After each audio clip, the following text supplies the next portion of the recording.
जिल्हा मध्यवर्ती बँकेच्या खातेदारांना व्याज माफी योजनेचा लाभ घेण्याकरिता व्याजसहित रक्कम 31 मार्चपर्यंत भरावी लागणार आहे। तर हे व्याज शासनाकडून शेतकऱ्यांच्या खात्यात जमा केले जाणार आहे। शासनाने दिलेल्या या आदेशावरून जिल्हा मध्यवर्ती बँकेने याबाबतचा निर्णय घेतलेला आहे। याची माहिती मंगळवारी आयोजित करण्यात आलेल्या पत्रकार परिषदेत जिल्हा बँकेचे उपाध्यक्ष अभिजित ढेपे यांनी स्पष्ट केली आहे। जे खातेदार 31 मार्चच्या पूर्वी आपल्या कर्जाचा भरणा करतात त्यांना आतापर्यंत व्याज भरावे लागत नव्हते। अशा शेतकऱ्यांना व्याज माफीचा फायदा मिळत होता, परंतु शासनाने दिलेल्या आदेशाप्रमाणे आता या व्याजाची रक्कम थेट शेतकऱ्यांच्या खात्यात जमा केली जाणार आहे। त्यामुळे जिल्हा मध्यवर्ती बँकेला व्याजासहित रक्कम भरावी लागणार आहे। ज्या शेतकऱ्यांना व्याज माफी योजनेचा लाभ घ्यायचा असेल त्या अशा शेतकऱ्यांनी 31 मार्च पूर्वी व्याजासहित रक्कम भरावी, असे आवाहन सुद्धा बँकेचे उपाध्यक्ष अभिजित ढेपे यांनी केले आहे। जिल्हा बँकेवर जेव्हा कुठलाही कठीण प्रसंग येतो, हा प्रशासनाच्या दृष्टिकोनातून कठीण प्रसंग असतो कसं मला सांगता येणार नाही, परंतु आम्ही एक संचालक म्हणून व शेतकरी म्हणून हा आमच्यासाठी फार कठीण प्रसंग आहे। कारण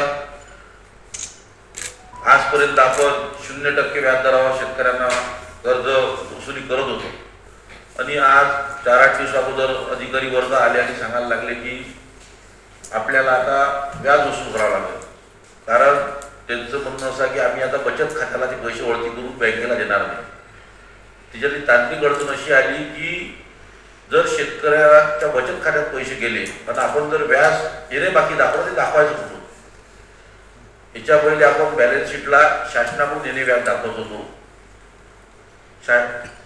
व्याज शासनाकडून येणे बाकी हे बॅलन्स शीटला आपण दाखवू शकतो, यावर्षी ते आपण दाखवू शकणार नाही। ही तांत्रिक अडचण निर्माण झाल्यामुळे याच्यापूर्वी जे संचालक मंडळामध्ये जी सभा झाली त्यामध्ये बहुतांश संचालकांनी सांगितलं की जोपर्यंत होतं शक्य होतं तोपर्यंत 0% व्याजदरांनी योजना सुरू ठेवा। म्हणून आमचं असं मग अधिकाऱ्यांशी चर्चा केल्यानंतर असं लक्षात आम्ही निर्णय घेतला की 31 पर्यंत या 2-4-8 दिवसात जर शासनाने आम्हाला निर्णय दिला की आम्ही तुम्हाला डायरेक्ट तुमच्या बचत खात्यामध्ये बँकेला पैसे देऊ व्याजाचे, तर ज्या शेतकऱ्यांनी ते पैसे भरले, आता काही लोकांनी वसुली म्हणून सुरू केली, ज्यांनी व्याज आमच्याकडे भरलं त्या शेतकऱ्यांना परिपत्रक आल्याबरोबर आम्ही 31 मार्च अगोदर त्यांचे पैसे परत करू।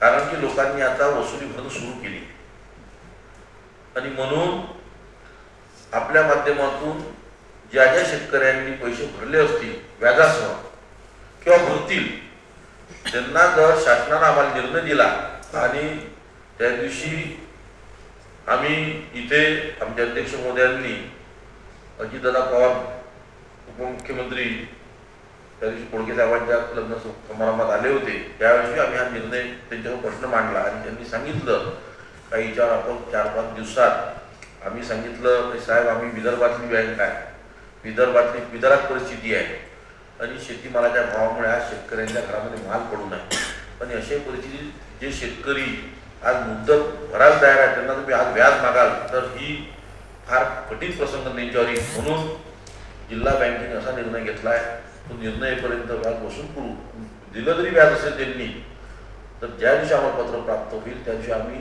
31 तारखेच्या अगोदरच त्यांना त्यांचं व्याज परत करू, फक्त मुद्दल ठेवू आणि त्यांचं व्याज आम्ही शासनाकडून आलेलं आमच्या खाती जमा करू आणि त्यांना एप्रिल महिन्यात कर्ज देऊ।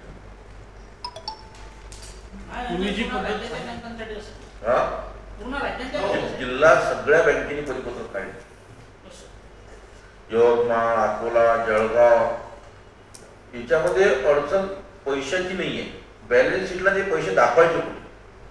आपण पहिले 5 कोटी रुपये व्याज शासनाकडून येणे बाकी, शासनाकडून येणे बाकी म्हटलं तर बॅलन्स शीटला दाखवू शकतो, आणि शेतकऱ्याकडून येणं बाकी दाखवलं तर तो शेतकरी थकीत दिसतो।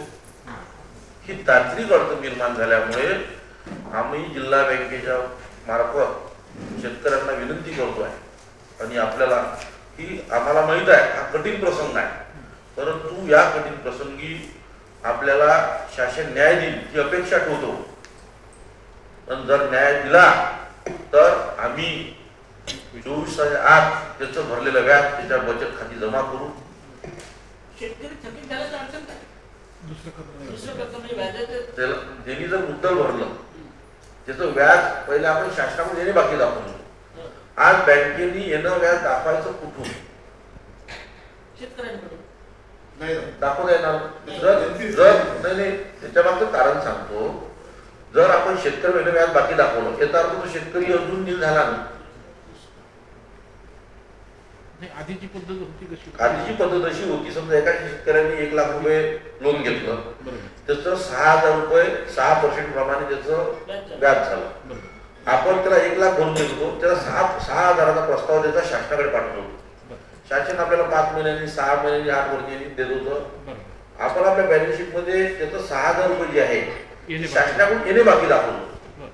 पण ह्या कोंडीमुळे आज आपण त्याची येणे बाकी दाखवायचे कुठे